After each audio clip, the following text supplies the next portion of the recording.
Hello dear students, एक बार फिर आप सबका स्वागत है फिलिप सर के क्लासेस में। और आज हम लोग इंग्लिश प्रोज क्लास 12th का फर्स्ट चैप्टर जो कि अ गर्ल विद अ बास्केट है और जिसको लिखा है विलियम सी डगलस ने, उसके explanations with reference to the context का बहुत ही सरल और आसान तरीके से हम लोग आज उसको स्टडी करेंगे स्टूडेंट्स। और ये देखिए, ये विलियम सी डगलस की एक पिक्चर मैंने आपको सेंड की है जो कि सुप्रीम कोर्ट के जज थे और यूनाइटेड स्टेट्स ऑफ अमेरिका से 1950 में हिंदुस्तान भ्रमण के लिए आए थे। और जो हालात उन्होंने उस समय के हिंदुस्तानियों के और भारत के देखे और भारतवासियों की जो छाप उनके ऊपर पड़ी, उसका बहुत ही सुंदर शब्दों में यहाँ पे इस अध्याय में उन्होंने उस सब वाक्य का वर्णन किया है स्टूडेंट्स। तो हम लोग इसके explanations with reference to the context, सब चीज़ों की स्टडी मैं आपको बहुत ही सरल और आसान तरीके से कराऊंगा स्टूडेंट्स। अगर आप लोग पहली बार मेरे चैनल वीडियो को देख रहे हैं तो मेरे चैनल को सब्सक्राइब कीजिए और मेरे वीडियोस को अपने फ्रेंड्स के संग शेयर कीजिए स्टूडेंट्स, ताकि जो बहुत ज़रूरतमंद बच्चे हैं जो ट्यूशन्स नहीं ले सकते या जिनके पास दूसरे साधन नहीं हैं पढ़ाई लिखाई के, वो इन वीडियोज़ से बहुत ही अच्छी तरीके से अपने एग्ज़ाम्स की तैयारी कर सकते हैं स्टूडेंट्स। मैं एक बात और आप लोगों को बता दूं कि इससे पहले के वीडियो में मैं इस चैप्टर की पूरी हिंदी में बहुत आसान शब्दों में मैंने उसकी व्याख्या, पूरे पाठ को मैंने आपको समझाया है। किसी भी चैप्टर के एक्सप्लेनेशन या क्वेश्चन आंसर्स करने से पहले हम लोगों को उस पाठ को समझना बहुत ज़रूरी है अपनी भाषा में, हिंदी में। अगर हम किसी पाठ को समझते हैं, उसकी पूरी कहानी जानते हैं, तो चाहे कहीं से भी कोई सा भी पैराग्राफ आ जाए, हम उसका एक्सप्लेनेशन अपनी भाषा में बहुत सुंदर तरीके से कर सकते हैं।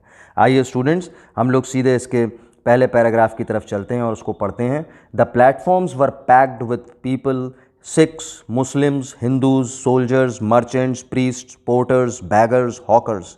Almost everyone was barefoot and dressed in loose white garment. I would ask at least 3 people before I could find one who spoke English. ये बच्चों इंपॉर्टेंट पैराग्राफ है और कई बार बोर्ड के एग्जाम्स में आया है। सबसे पहले हम लोग इसका रेफरेंस देखते हैं। रेफरेंस में बच्चों कुछ नहीं लिखना होता है स्टूडेंट्स, सिर्फ ये लिखना होता है कि ये पार्ट कौन से अध्याय से लिया गया है, चैप्टर से लिया गया है और उसके लेखक कौन है। तो इसमें हम लोग क्या लिखेंगे? These lines have been taken from the lesson a girl with a basket written by William C Douglas. और इस बात को हम लोग ध्यान रखें कि इस चैप्टर के चाहे कोई सा भी पैराग्राफ आ जाए एक्सप्लेनेशन के लिए, यही 2 लाइन्स हमको हर रेफरेंस में लिखनी है कि ये लाइन्स किस चैप्टर से ली गई हैं, a girl with a basket, और इसके राइटर कौन है? William C Douglas. आइए हम लोग देखते हैं इसका context. During his visit to India, the writer travelled from new Delhi to Ranikhet by train. In this lesson he describes his journey and experiences during this visit. इस जो उनकी यात्रा थी हिंदुस्तान की, वो राइटर न्यू दिल्ली से रानीखेत जा रहा था ट्रेन से, और इस पाठ में उन्होंने अपनी इस जर्नी और इस जर्नी से जुड़े, यात्रा से जुड़े हुए जो भी उनके तजुर्बे थे, उनको उन्होंने इस कहानी के अंदर हमको बताया है। आइए इसका एक्सप्लेनेशन देखते हैं। In these lines the writer talks about the way side platforms and the people walking there.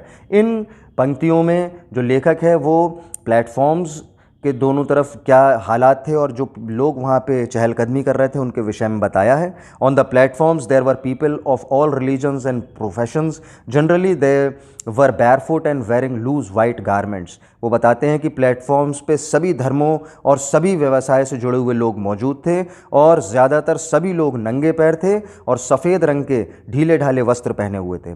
About 33% people code speak English. करीब करीब 1/3 लोग या 33% लोग अंग्रेज़ी भाषा बोलना और समझना जानते थे। The writer talked with them on current and major topics. In doing so he wanted to know their feelings. Writer जो था लेखक, वो इन लोगों से जो भी प्लेटफॉर्म पे उसको मिलते थे उनसे उस समय के करंट टॉपिक्स और जो विशेष टॉपिक्स थे उनके ऊपर बातचीत करते थे, जिसके ज़रिए वो उन लोगों की भावनाओं को जानना चाहते थे। स्टूडेंट्स, आप लोग इसके स्क्रीनशॉट्स लेके या पॉज करके इसको अपनी नोटबुक्स में नोट डाउन कर सकते हैं। आइए हम लोग इसके दूसरा जो पैराग्राफ है उसको देखते हैं। They were poor people to start with. They were poorer as they began their long trek, for all they could carry was a bit of food and a few belongings.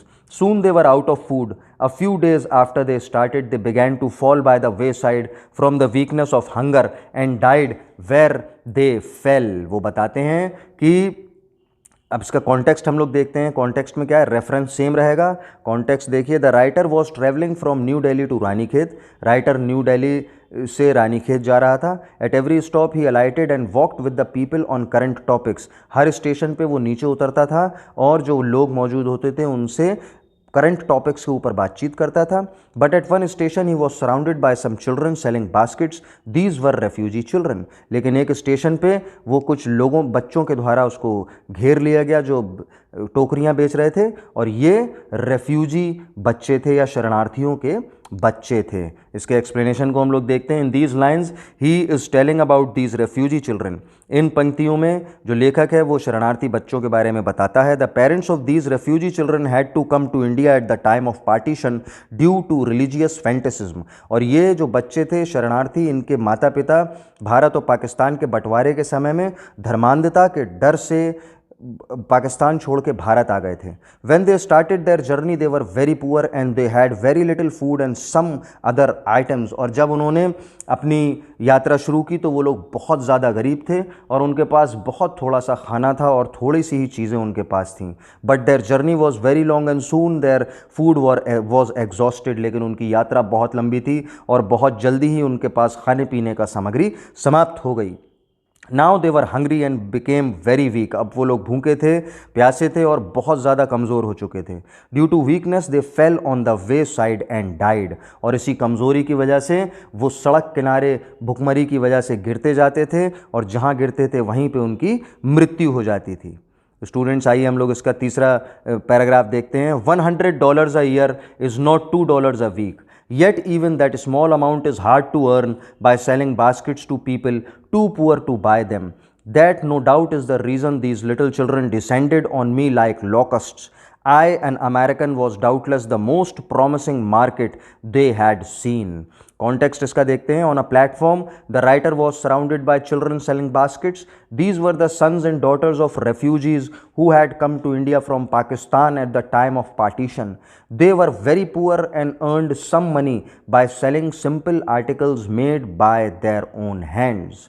और आइए students हम लोग इसका explanation को देखते हैं। क्या बताते हैं कि वो in these lines the writer has estimated the income of these children and wonders how they could meet the expenses of their living. इन लाइन्स में जो लेखक हैं वो उन बच्चों की और उनके शरणार्थी माता पिताओं की इनकम के बारे में, जो उनकी कमाई है उसके बारे में डिस्कस करते हैं हम लोगों से, और वो उसके बारे में बड़ा अचंभित होते हैं कि कैसे इतनी कम कमाई में वो अपना जीवन यापन कर रहे थे। Their income was not more than $2 a week and that was by selling the handmade baskets। वो बताते हैं कि इन लोगों की कमाई जो थी वो एक हफ्ते में $2 से ज़्यादा नहीं थी, और वो भी जो वो हाथ से बिनी हुई टोकरियाँ थी उनको बेच के वो उसकी कमाई करते थे।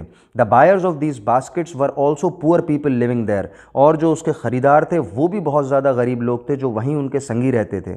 The writer was a foreigner an American. लेकिन जो लेखक है वो एक अमेरिकी व्यक्ति था और विदेशी व्यक्ति था। So the children thought him a good customer of their articles and so they surrounded him on all sides like locusts to sell their articles। और इसलिए वो शरणार्थी बच्चे उस को अच्छा ग्राहक समझ के उसके चारों तरफ टिड्डियों के झुंड की तरह इकट्ठे हो गए और अपना सामान उसको बेचने के लिए आवाज़ लगाने लगे। आइए स्टूडेंट्स का अगला पैराग्राफ हम लोग देखते हैं। I was a prisoner completely surrounded unable to move. The most diligent, aggressive vendor was a beautiful girl of 9 right in front of me. She had a lovely basket with handle and she wanted a rupee and a half for it, or about 30 cents. She was an earnest pleader. There were tears in her eyes. She pleaded and begged in tones that would wring any heart। Students, इसका हम लोग context देखते हैं। At one station the writer was surrounded with many children selling baskets and fans. एक station पे जो लेखक है उसको कई सारे बच्चों ने घेर लिया जो टोकरियां और पंखे बेच रहे थे। These were refugee children. ये शरणार्थी बच्चे थे। The writer like these baskets very much. और जो लेखक है उनको इसकी कुछ टोकरियां बहुत पसंद आई। He bought a tiny basket, a fruit basket, a waste paper basket, swing basket and few fans. और उस लेखक ने एक छोटी टोकरी, एक फलों के रखने की टोकरी, एक कूड़ेदान की टोकरी और एक स्विंग बास्केट और कुछ पंखे लेखक ने खरीद लिए। इसके एक्सप्लेनेशन को हम लोग देखते हैं students. At one station the many children surrounded the writer. एक स्टेशन पे बहुत सारे बच्चों ने लेखक को घेर लिया। They were selling baskets and fans, और वो बच्चे टोकरियाँ और पंखे बेच रहे थे। The writer felt as if he were a prisoner. तो लेखक को ऐसा लगा उस समय कि चारों तरफ से बच्चों ने घेर लिया, तो वो एक कैदी के रूप में अपने आप को देखने लगा। He could not move because every child was pressing him to purchase his basket. वो बिल्कुल भी अपने स्थान से हिल नहीं पा रहा था, क्योंकि हर बच्चा उसके ऊपर दबाव बना रहा था, ज़ोर ज़ोर से चिल्ला रहा था उसको ताकि वो उसकी टोकरियां खरीद सके।